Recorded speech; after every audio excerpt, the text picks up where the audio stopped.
Hello there guys, this is 3DFX in the studio. We're back in the game. Today what we will focus on is try to make some form of chords. So if you don't have it, fire up your Bitwig and we'll see what we can do there.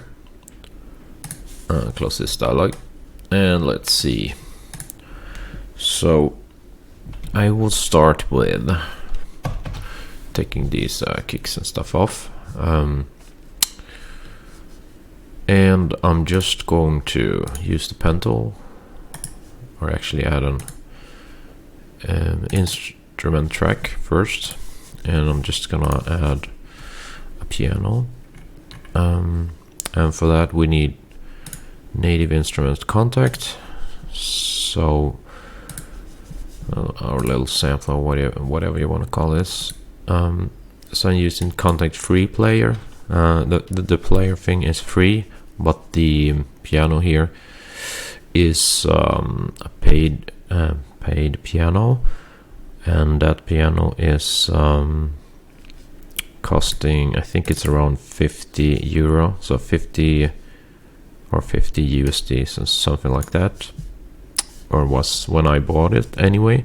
And as you can see, it's the Alicia's keys, and this one is actually emulated from Alicia's Keys' own piano. And what's interesting about this is there's only 4 of these pianos in the world, so supposedly it should be an amazing piano costing tons of money if you were to buy it for real. How much I don't remember really in English dollars, but or US dollars, but we're gonna use it. So what I do, I double click this, so I get it over here, and I'm simply gonna try to start writing something. We'll see what we can come up with. I'm gonna have my pen tool, gonna move it over there. Gonna have this to 8 bars, which would be here. 1 2 3 4 5 6. Wait, 1 2 3 4 5 6 7 8 bars. Always confusing because you think it's 9 almost, but it's 8 because 1 2 you can count, right? So all right, so let's see if I'm too loud for you. I'm not really sure. I'm gonna lower it just a little bit, so just in case. Oh, actually what I'm gonna do, I'm gonna move my mic just a bit backwards so we don't get too much peaks. Alright, so let's see now. Okay, so let's try to write something. I usually kind of think it's kind of hard to write chords when you don't have a melody or bass line or whatever. So usually I kind of want some form of guide before I start writing it, but right now I'm just going to try to write some chords. We'll see.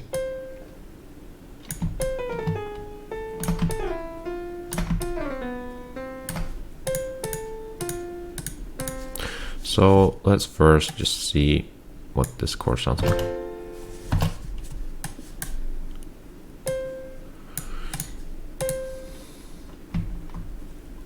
So what I'm gonna do, I'm gonna write a few notes and just have that as guide, because that's easier. So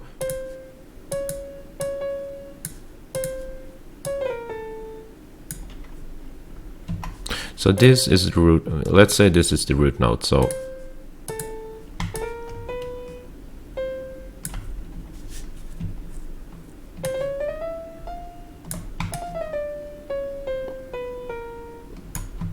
nope.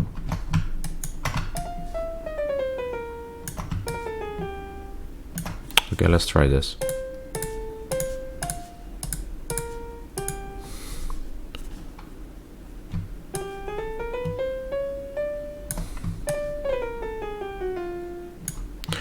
So it goes like this, the melody then.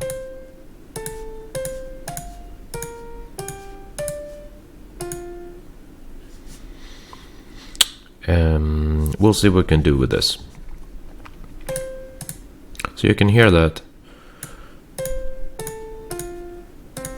this quad of notes, whatever you want to call it. I don't know. They usually call this triad when the three, we have four, so I call it quad because it's 4 notes. So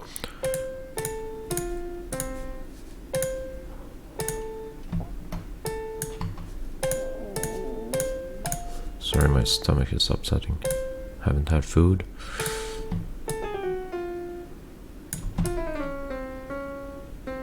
So we know that these two work, so okay, it doesn't want to play it. Let's do like this.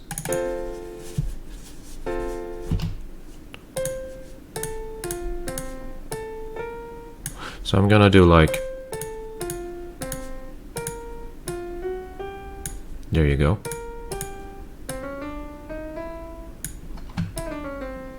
So this will sound better.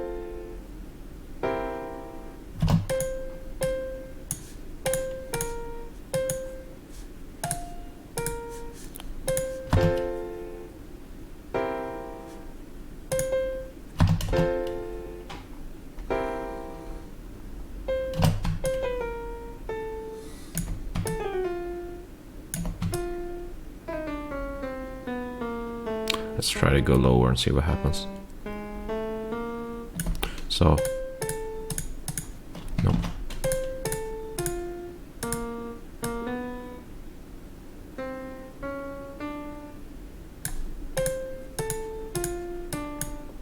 See what happens. That actually interesting.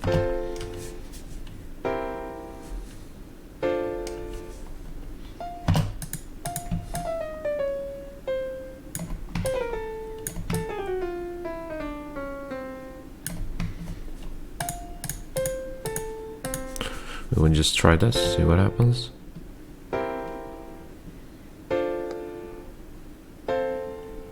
That's interesting somehow, but maybe not 100% fitting. But so let's see.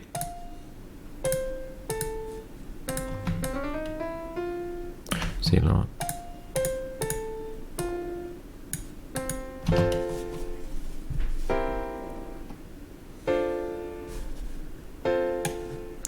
So what I'm doing, I mean, like me personally, I don't know chord theory, I don't know music theory, I don't really care, because what it's about is just trying until you get something right. So, I mean, even if you know music theory, you still have to work through it, so it doesn't really matter, to be honest. Not to be douchebag, but seriously, you just gotta have to come up with something that works, and that's why you still have to work through it and try it the hard way, which I'm doing. So that's what you have to do, and therefore I encourage you people to do it this way,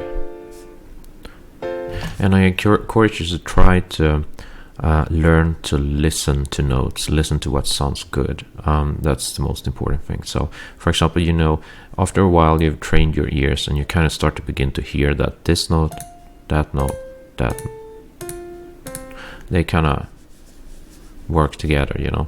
So it's very good to click on them like this and hear, listen with your ears and see if that could be fitting, because I'm gonna tell you something.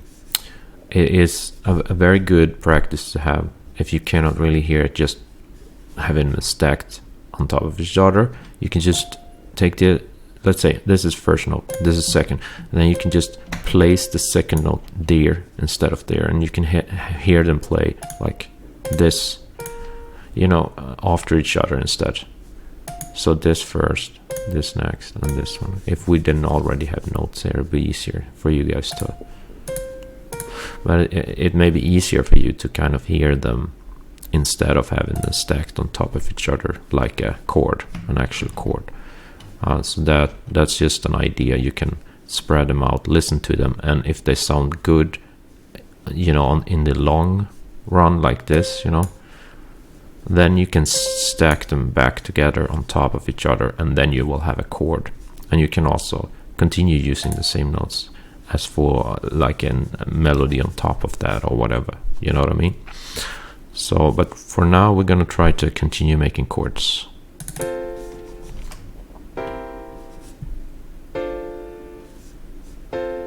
That sounds really good. So this is actually not just a 4, I mean a quad, or whatever you call it. It is actually a fifth. So you see 1, 2, 3, 4, 5 notes. Okay, so let's do the 1, 2, 3, 4, 5th chord. So just use your ears. Recommendation number 1. Train them as good as you can. Stomach is so upsetting. Time for food soon. So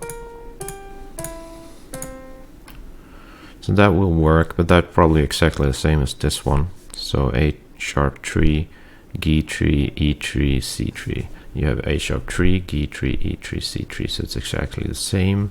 And that means that after these 4, let's see, that's 3 bars up to here. 1, 2, I don't know what it is. Oh, very upsetting. You're gonna get meatballs soon, dude.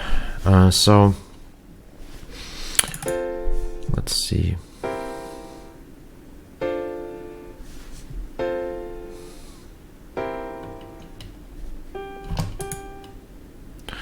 And if that's the case, you know, probably no, you don't know this because it's different root note here or something.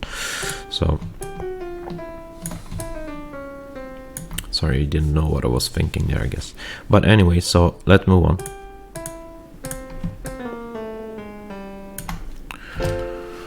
See.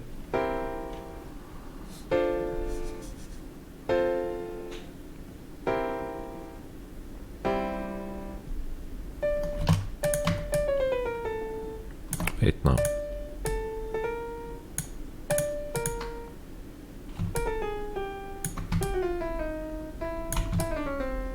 Let's see. You don't need to play it over. That sounds horrible. So let's, and this sounds horrible too. We don't want the bass note. And this sounds like the same, so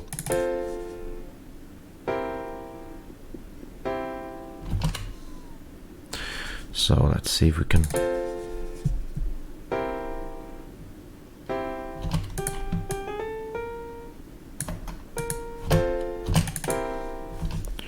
exactly the same. I gotta change it.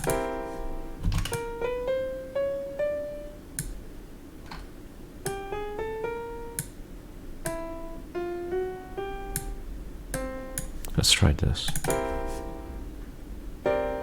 No, that's horrible. Let's remove this. That's horrible.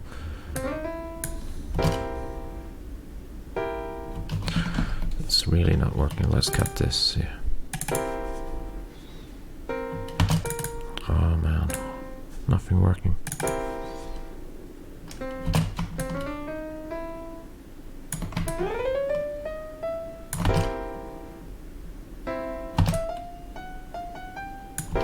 Just gonna try. So when you have problems like this, you could try like take the root note, the top note, and try to find the lowest note and where it could fit. So play that and try to find its counterpart. So G4 fits with E3, I think. Let's see. Play them both. Somehow, what happens if you...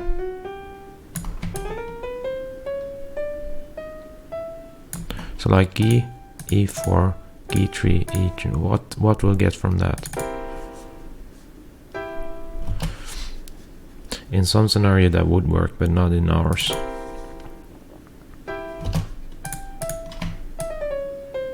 Let's try one more. See.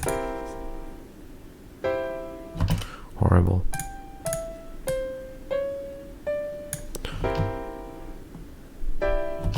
So let's remove this. Horrible.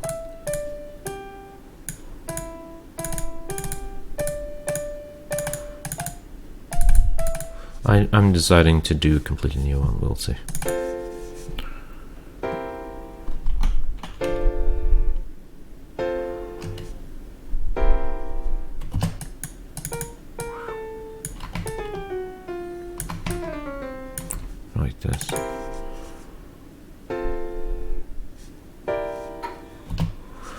going a little high there, to be honest.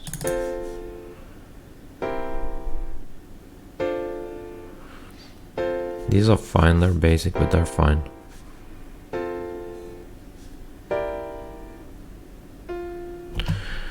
So I'm probably going to change this into something more simple so we don't have to go that high. I'm gonna, this one sticks out. So I'm just cutting these for simplicity so I can blank my mind and see.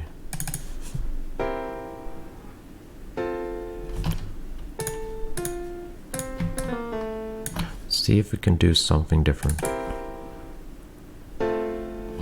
So it's very sensitive to use a bass note when you don't have any other bass notes that complement the chord phase, you know, because it's gonna stick out very much. It's the same sense with having two high notes.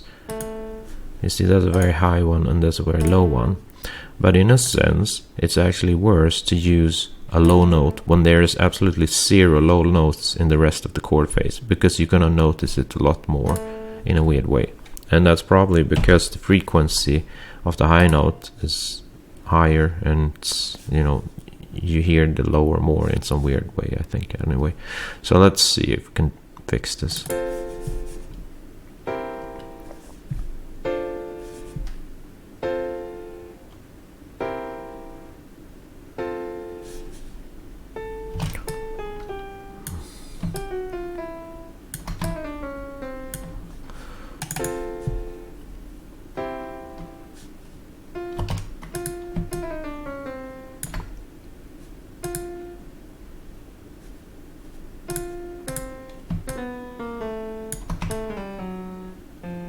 I think this is gonna work actually.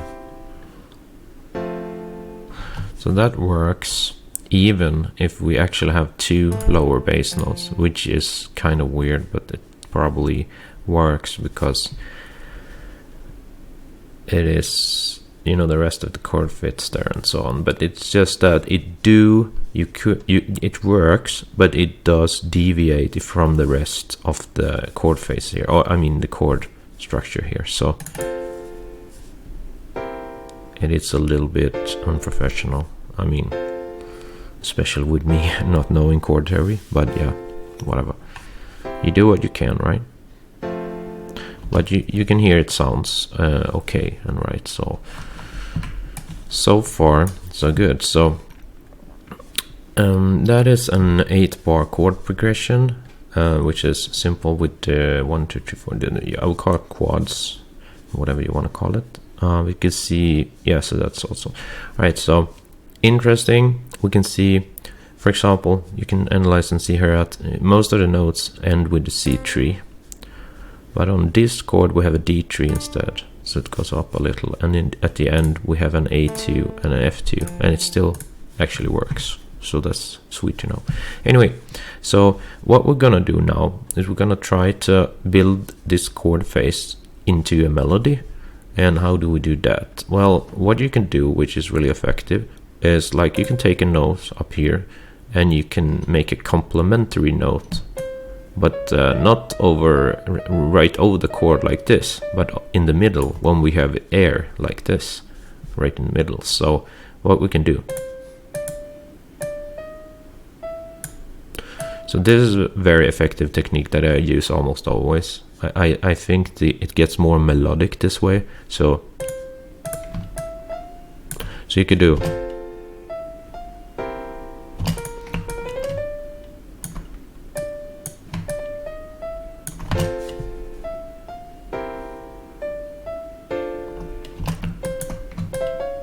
No.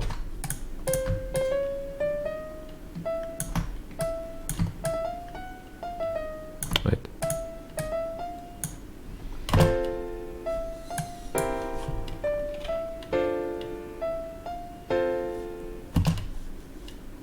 So you can have this one free, so the chords will breathe, you know. So I wouldn't make any notes here, just so it gets a little free, because we have reached 4 bars right here. So we'll start writing from the 4th or the 5th here to the back to the 1, 2, 3, 4 bars more. So let's try again.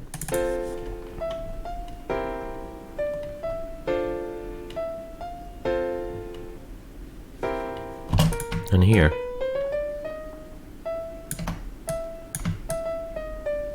and instead of like going up like we did with these notes, we could go down perhaps.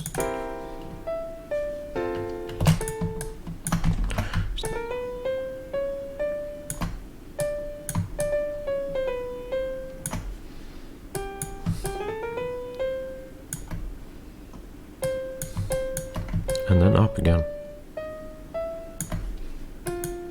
See what happens.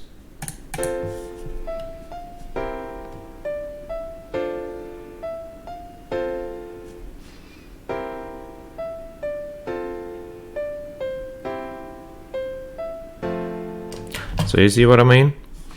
So what we essentially did, we'd write some simple chords, piano chords, and then when we have written them, we always use, you can see these segmented lines here in Bitwig, and so we made a chord, say I think it's half a bar each, should be half a bar,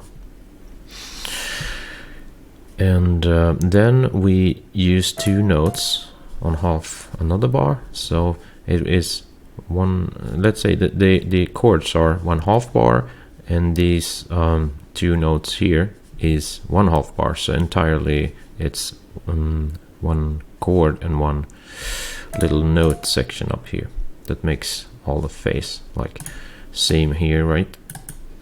Half chord and half bar of notes, and that's how we run it. And we made and go upwards, and then when we reach the middle of, like when we reach the 4 bars, which would be here, then we did the opposite to create a little bit of variation, so the notes go down after instead. And in the end, instead of going even further down, we went up again, and then the chord right over here goes down because of the bass notes that we created. So it's very simple, but I bet you guys, you could probably see this in some form of school book, I mean for piano or something, for simple kids or something like that, right? So it's probably a pretty common technique to use, I think, when you're writing piano songs or any kind of song, I guess. So it's very effective to fill up the gaps in the music like this, very simple. So let's see if we could just mixing wise improve this, and that's gonna be very simple, because now once you have this phase, you can probably repeat this phase also. Actually, we're not really gonna mix this, but we'll see what we do. So, but I'm thinking maybe before, you see I just copied up the 8 bar phase, so we have 16 bars now. And what I'm gonna try, I'm just gonna listen in here and see if we can change something in the secondary 8 bar phase.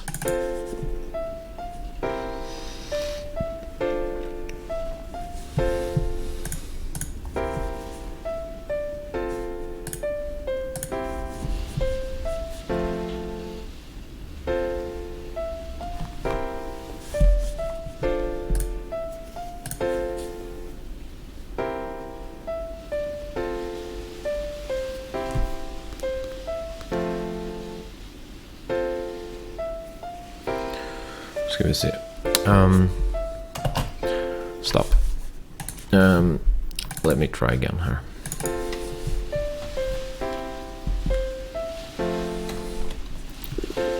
See if we can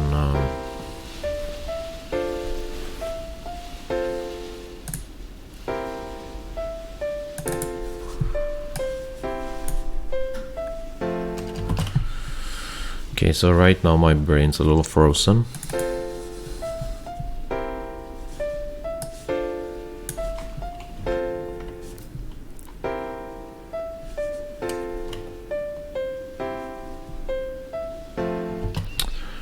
The problem is, I know it isn't perfect, but my brain thinks it sounds perfect, and I cannot really make anything more happen with it.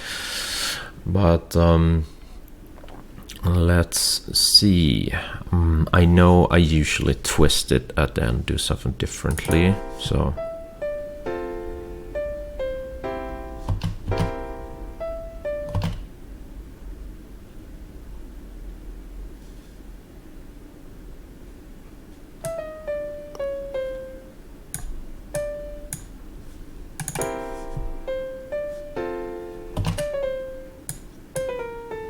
let's try going lower instead.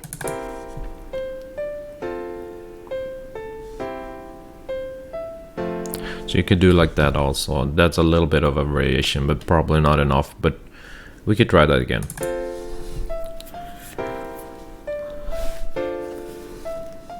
And you have to kind of play both of these because you changed the last part. So to see the difference.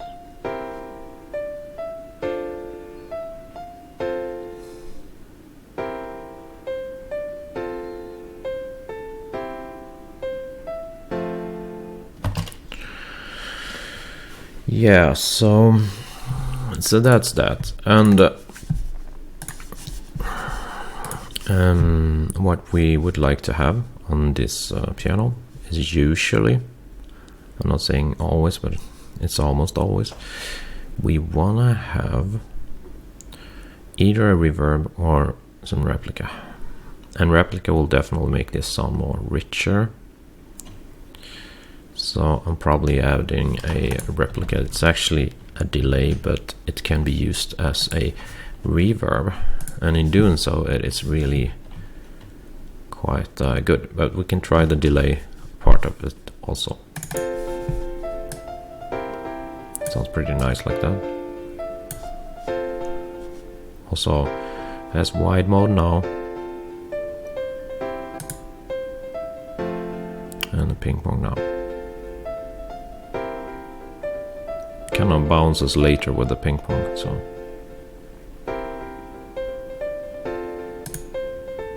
And then you had a normal mode, which I never use. Use wide or the other. We're gonna try the vintage digital. This was the modern, so we'll try the vintage digital. Usually when I want delay, I use the vintage digital. The quality is really good on that, but it could be different what the circumstances needs.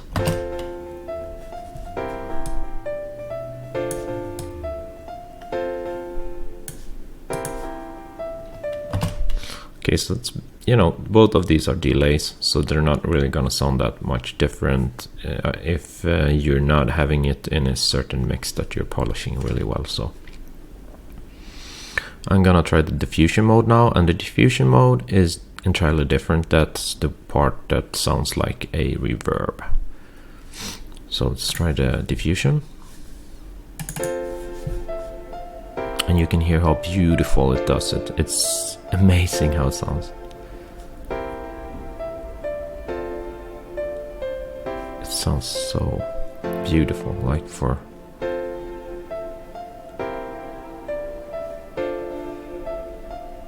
you know.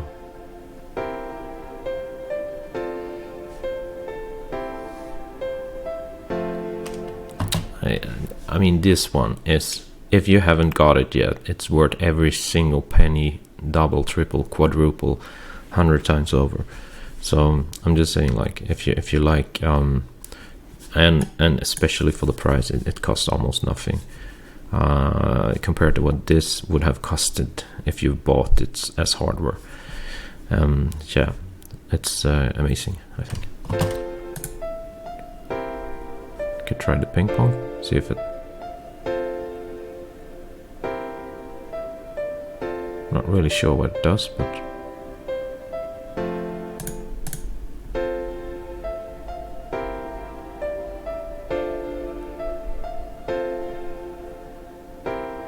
seems like in wide it gets a longer tail or so, and it fits really beautiful with this. I like the atmosphere, you know. Okay, so this is not a delay, so maybe it doesn't, because it's a reverb, so maybe the way it doesn't really work, so maybe it just works for these, I don't know. All right, so that's basically what I wanted to show for you guys today. We have made this now in half an hour. There's some chords and actually a little bit of a melody. I wasn't really thinking of producing an entire track for this today. It's just kind of showing off what could be done. So I'm going to try, however, I have two beautiful reverbs. I'm going to start trying with Bitwig Zone. Just going to click OK and see that does something to the other. We kind of already have a reverb with this diffusion mode on, but I want to see if it can get some difference. So see. And for that I will increase the volume.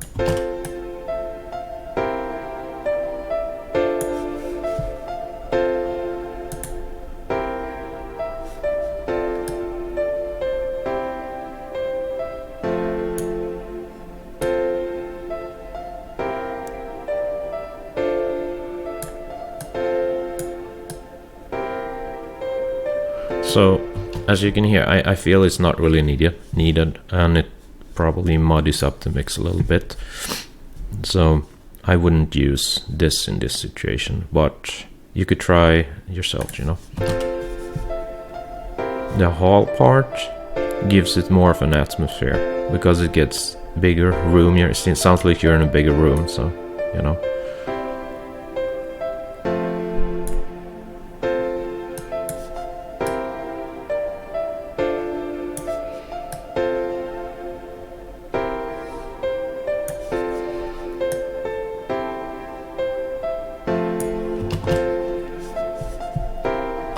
Let's shut this off.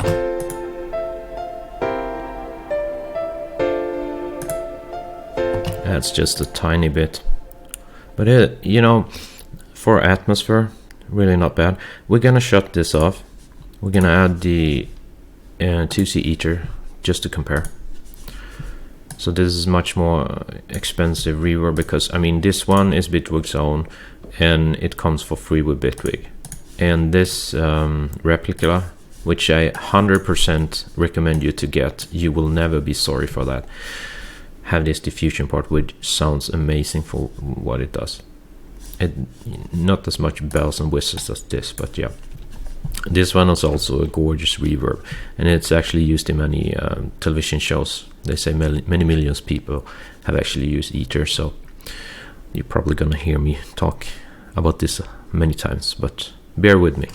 Alright, so we're gonna shut off Bitwig's reverb to compare and just have the replica on. I want this to be on because this is the foundation for the sound, I feel. So let's go. And here you can hear, you get much more spacier, airier, like atmosphere. It's an incredible reverb, this ether, especially I would say for like vocals and stuff like that. Well, let me play some for you and see. And you can take down timing, the size, or whatever you like. And best of all is actually the space presets here. Here are, you're gonna hear the difference. It also has an own equalizer here, but it's not really necessary to, usually not. Maybe if you're a perfectionist, but yeah. It only EQs the reverb and not your other synths, obviously. But anyway, moving on. So you just click here and you can choose, you see here are all the presets. You can also just click here. Let's swap to the other presets, so that's very good.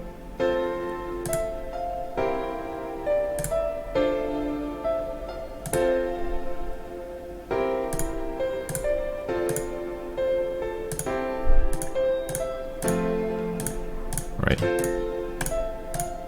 Just want to have forest because that's usually my favorite. It's sublime.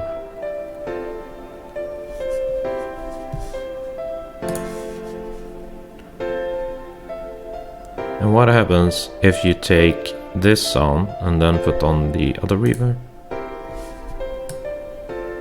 That's 3 reverbs, you know. It gets too muddy, so I wouldn't do that. 2 reverbs, fine. 3 is quite hard to mix. Let's just cut that. And you may find this is too, if you're really picky, you're gonna say this is too muddy to have, like, if you have more instruments. So usually I don't use ether because it's one, it's kind of complicated, it's a lot of buttons, and 2, it could many times clog up the mix a little. But this one, for example, for vocals is just insane. It's so amazing. But also for synths, if you don't have too much, you know, in the mix, that's my recommendation. Otherwise, can always use Bitwig's own reverb. Very good, very kind of basic, but sounds good. So, you know, sounds airy still, right? So, or maybe just shut it off and use only replicas, which is, in my opinion, the best. So. Alright guys, that's everything I wanted to show you for today. I hope you liked the video. If you liked the video, please comment in my section. I love to hear from you guys. Tell me something about your own projects, if you have some, or if you have some problems or something that I may be able to help you with. I'm not sure. And other than that, you know what to do. Like the video if you like the video, and I'll catch you guys very soon. Again, take very good care. This is 3DFX, over and out.